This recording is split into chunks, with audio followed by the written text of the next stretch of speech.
Alloh subhanahu va taolo Qur'oni Karimning A'rof surasida Robbingizga tazarru ila maxfiy duo qiling degan. Endi ovozni ko'tarib duo qilishga qandoq qaraymiz? Imomlarimiz masjidlarda ba'zi bir marosimlarda ovozini ko'tarib duo qilishadi-ku. Bu oyatga xilof bo'lib qolmaydimi? Menimcha xilof bo'lmasa kerak. Boshqa bir dalili bordir. Chunki domlalarimiz bilmasdan shunday qilmaslar degan fikrim bor. Alloh subhanahu va taolo Qur'oni Karimning A'rof surasida Auzubillahi minashaytonirrojim Ud'u robbakum tadarruan va xufya innahu la yuhibbul mu'tadin.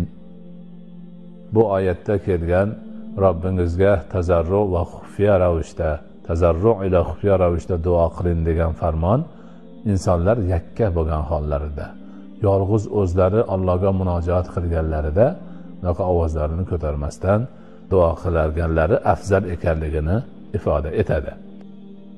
Lekin ko'pchilik bo'lib turganda ovozni chiqarib duo qilish, boshqalar omin deb turishlari bo'lgan narsa Payg'ambarimiz alayhisolatu vassalom, sahobalar, boshqalar hammalari qilgan duoni odoblariga rioya qilib qilinsa inshaalloh bu narsa yaxshi bo'ladi.